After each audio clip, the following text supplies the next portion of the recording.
आदरणीय प्रकाश जोशी या उपस्थित सभी मान्यवर, प्रशिक्षित सभी लेडीज, जेंटलमैन एंड फ्रेंड, मेरा और प्रकाश जोशी साहब का संबंध बोलो, फ्रेंडशिप बोलो, काफ़ी साल से है। मैं 85 में मुंबई कॉरपोरेशन में कॉरपोरेटर बना और कॉरपोरेशन आया, जब से ये साहब का वहाँ मेरी पहचान हुई। ये मीडिया में कवर करते थे। वो आर्टिस्ट है, मुझे बाद में मालूम हुआ। एक दिन इसी तरह का फंक्शन जब उन्होंने किया और मुझे इनवाइट किया, जब भी बुला, जब मुझे जानकारी मिली कि ये आर्टिस्ट भी है। वो आर्टिस्ट भी है, पत्रकार भी है, सीनियर पत्रकार है। वो अच्छा लिखते हैं, अच्छा स्पीच भी देते हैं। उन्होंने अपने आर्ट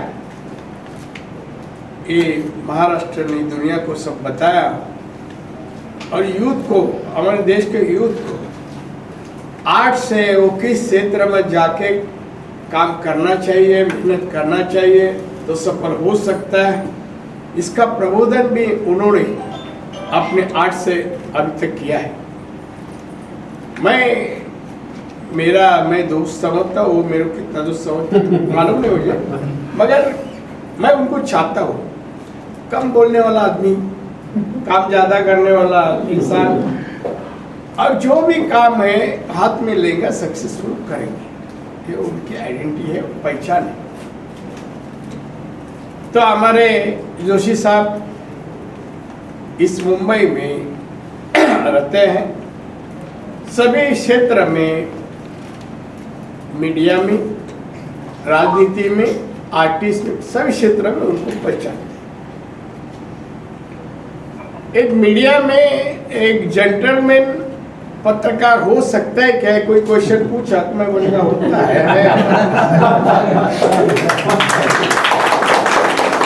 आजकल ये वर्ड भी जेंटलमैन, बहुत सीधा आदमी, सच्चा आदमी कहने को डर लगता है।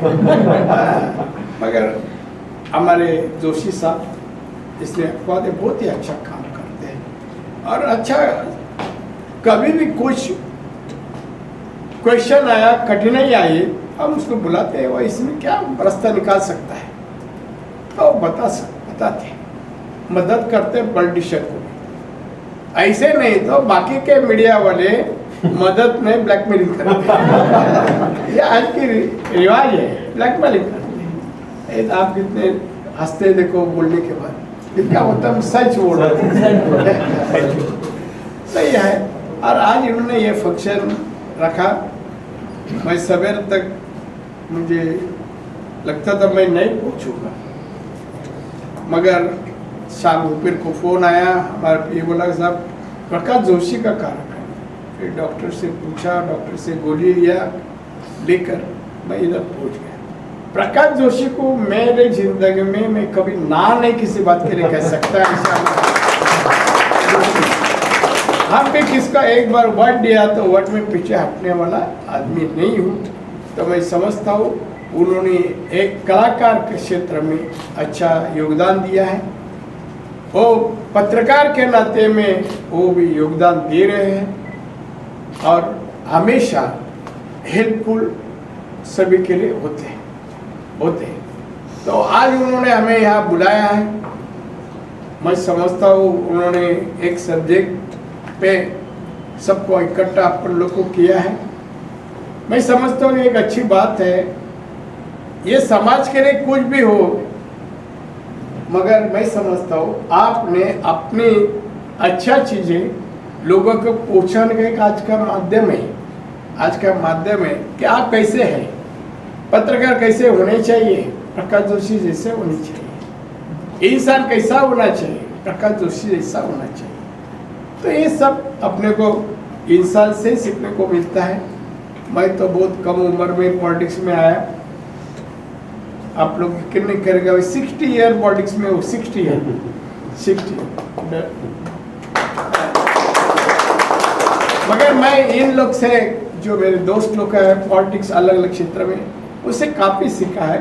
और इसलिए महाराष्ट्र से लेकर दिल्ली में अच्छे अच्छे पोस्ट में काम भी कर चुका हूँ। महाराष्ट्र का मुख्यमंत्री बना, दिल्ली में सेंट्रल मिनिस्टर बना, महाराष्ट्र में 34 साल कैबिनेट मंत्री था, 34 साल। तो ये सब काम किया है। मगर आज भी अब है उधर ही है, क्या जीवन साहब, बदलावा नहीं लाया और बदलावा लाना नहीं चाहता मैं। हम लोगों के लिए, लोग हमें चुन के देते हैं, तो लोगों के लिए काम करना अपना धर्म है, धर्म है। तो उस जैसा काम हम करते रहता हूँ। उसमें साथी हमारे प्रकाश जोशी है, जैन साहब है, और आप सभी जहाँ जहाँ मिलते हैं वो सभी एक दूसरे को सहयोगी देते हैं। मुंबई की, महाराष्ट्र की एक स्पेशलिटी है, ये आदमी आता है, आदमी को मिल जाता है, जुड़ जाता है अच्छा काम के लिए। ये सब अच्छी बात है। तो मैं समझता हूँ आज एक अच्छा मौके पे हमारे जोशी साहब ने हम लोग सबको बुलाया, ये इकट्ठा होने का हमें मौका दिया है। मैं उनका शुक्रिया अदा करता हूँ। उनको लंबी उम्र की प्रार्थना भगवान को करूँगा कि उनको लंबी उम्र दे और उनको अच्छा सफलता उनके क्षेत्र में दी। उनकी कला लास्ट टाइम भी मैं देखा है, वो किसी हॉल में थी, और उसके बाद में काफ़ी जब मिलता हूँ उनको, वो पिक्चर के बारे में पूछता हूँ,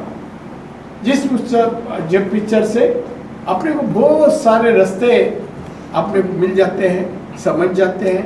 तो उसका लाभ भी उनका पिक्चर से लेना चाहिए, देखना चाहिए, ऐसा मैं समझता हूँ। आप सब भी हमें इनके वजह से मिले हैं, सबका शुक्रिया अदा करता हूँ। और सभी को, बहुत बहुत बड़े उम्र के लोग हैं यहाँ, तो सभी के लिए लंबी उम्र की प्रार्थना मेरे भगवान को करता हूँ। कौन 91 है तो 100 होने दे, 100 है तो 120 होने दे। अब सबको लंबी उम्र। तो हमारे जोशी साहब ने इकट्ठा लाया है, तो उससे आप लोग को विश करने का मुझे मौका मिला। थैंक यू वेरी मच, शुक्रिया। Distinguished guests and friends, I have really become speechless. The way Rane ji has described my journey through journalism and art. As I look back, I used to express myself with words initially, which was also very difficult. But one thing was there, like I used to see what I was seeing, what I was listening, and then I used to write about that. Now when I am expressing myself with colors and paints, my mind is totally blank, and I am linking it to my inner self, and then expressing myself. When I go and stand before the canvas, my mind is blank, and the real inner of me as an individual, whatever I have experienced since my childhood and through this long journey, I express this on my canvas. Mostly I am obsessed with rivers. जैसे कि everybody knows Saraswati River, which has got place in our culture. So I am trying to search the Saraswati River on my canvas. So wherever I go, if I go to a small place or a town, if there is a river, I go to this bank of river. I just sit there and kind of मुझे लगता है कि जो नदी है वो अपने जीवन का प्रवाह जो है वो रिप्रेजेंट करती है। जिस प्रकार से नदी बहती है वैसा अपना जीवन बहना चाहिए। जैसे कि बड़े दिन में बताया, I mean, you must have seen I have had so many solo shows and participated in group shows, but I have remained away from people whom I knew when I was in writing business. He is one of the very few like my first show was over, till then nobody knew that I am doing painting. He was also not knowing, but when he came to know about my other aspect of my expression, then he himself found out where my art gallery is, and he came there and appreciated my work. That is how we are related with each other. Like, he really respects people. So I must thank him, and I hope that there will be more people who will work for people and not for themselves. Of course, this is again a political statement, but today I think as an artist also should have some views to express about what is happening around. So I hope that this way I am taking our culture and to the all over the world. Like I have held my exhibitions all over the world, and I found that it is an universal language. Like, people, they really know and appreciate it. So thank you everybody for expressing solidarity and love and affection for me. And with these two words, I again thank everybody, especially Shyam Babu and Salaji, for this very nice exhibition. And take it. Thank you so much. And we don't meet people over the years. But if your friendship with a certain person is close enough, the time gap is not important. There is no need of revival of friendship because friendship exists. This thing exactly happened between me and Prakash Joshi. I knew him as a journalist. His number is saved on my mobile as a journalist, not as a painter. Since then, we know each other. So he was being felicitated, and Yashwantrao Chauhan Pratishthan, I saw Prakash Bal Joshi. I knew him as a Prakash Joshi. Prakash Bal Joshi confused me. But who is this new Prakash Joshi, Bal Joshi artist? But I knew him as a journalist. I came up, sat there, and Prakash was there. It did not require even a second for us to come close again. After 17 years gap, he had his solo exhibition in the same hall. I was there, I was privileged to be here to see a journalist converted. Some conversions are good. So he converting from journalist to painter, I think it was God's gift, and God's gift given to us to see his beautiful paintings. I am really, really happy Prakash progressing as a painter and becoming an international artist, and I think he is going to take the flag up of our country very high internationally. वेळेला कशाबद्दल तुम्ही तुमची भावना express कराल? कारण राजकीय वेगळं असतं आणि आर्टच वेगळं असतं. मी भावना व्यक्त केली आहे, हो. पण प्रकाश जोशी साहेबांबद्दल मी राजकारणाचा भाग म्हणून आलो नाही, माणुसकीच्या दृष्टिकोनातून त्यांच्या ह्या कार्यक्रमाला जॉईन झालो. ते भले पत्रकार म्हणून माझी ओळख खरी आहे, त्यांची फार जुनी ओळख आहे, आणि नंतर आर्टिस्ट म्हणून. पण आज मी खऱ्या अर्थाने त्यांनी जे पिक्चर काढलेले आहेत समाजात, देशात, परदेशात, त्या पिक्चरमुळे त्यांना जो मान सन्मान नाव झाला आहे, त्याचं कौतुक म्हणून मी या कार्यक्रमाला जॉईन झालो. मला आनंद वाटला. आपले एक मित्र आज एवढे चांगले आर्टिस्ट बनलेले आहेत, पत्रकार तर आहेतच, पण आर्टिस्ट पण आहेत. म्हणून मी आज मुद्दामून आलो आणि मग आलो, भेटलो, अभिनंदन केलं. मला बरं वाटलं.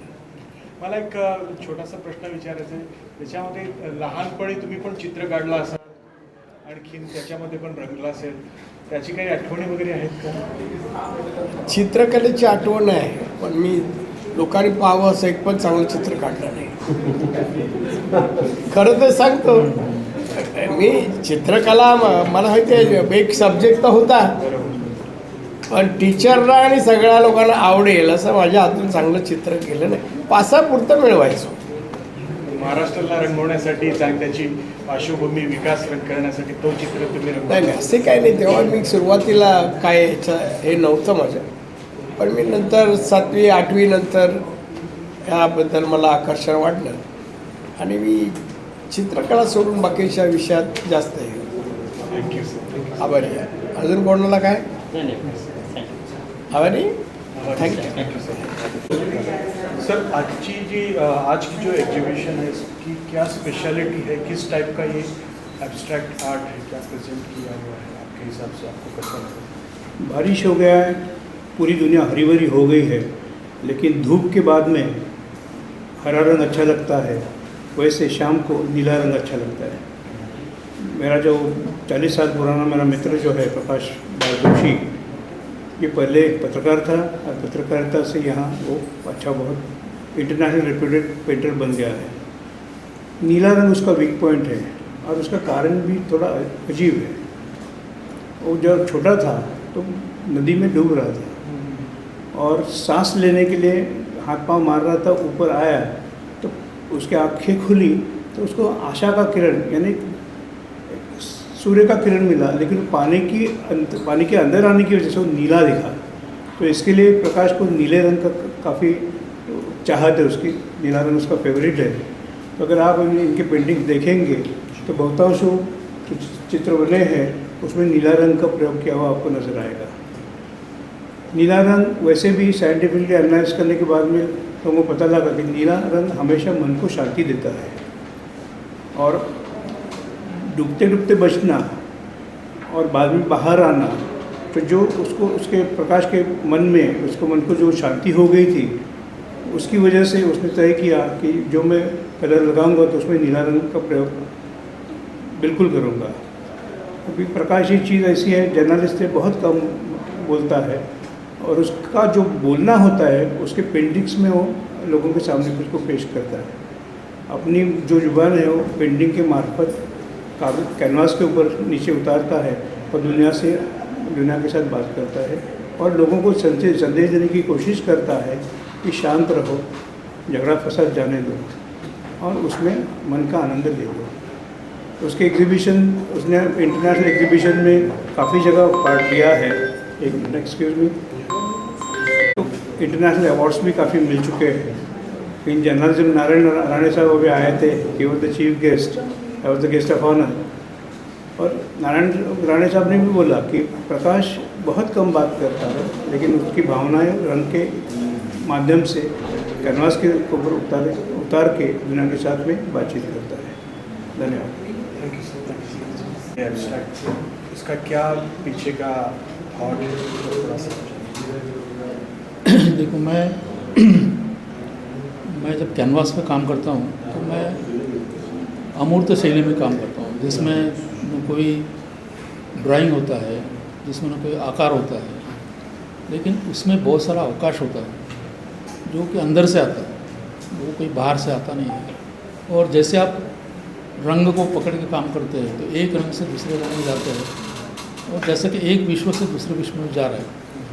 अब मेरा ये जो अभी इस शो में जो काम लगा हुआ है वो ज़्यादा करके नदी को सामने रख के किया है, क्योंकि मैं बहुत साल से सरस्वती नदी का शोध अपने कैनवास पे ले रहा हूँ और वो लेते लेते मुझे ऐसा महसूस हो रहा है, ऐसा दिख रहा है कि नदी जो होती है वो नदी एक जीवन होती है। और जिस प्रकार से आप तो देखते हैं कि अभी 8-15 दिन में आपने पूरा रौद्र अवतार जो होता है निसर्ग का, खास करके नदियों का, वो देखा है आपने।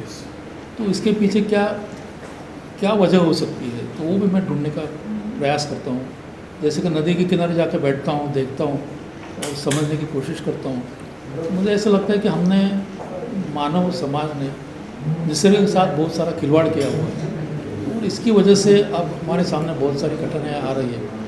तो मैं अपने पेंटिंग के ज़रिए मैं ये लोगों के साथ मुझे जो एहसास हुआ वो मैं शेयर करना चाहता हूँ कि भाई हम लोगों को वैसे निसर्ग के साथ में रह के काम करना चाहिए, जीवन जीना चाहिए।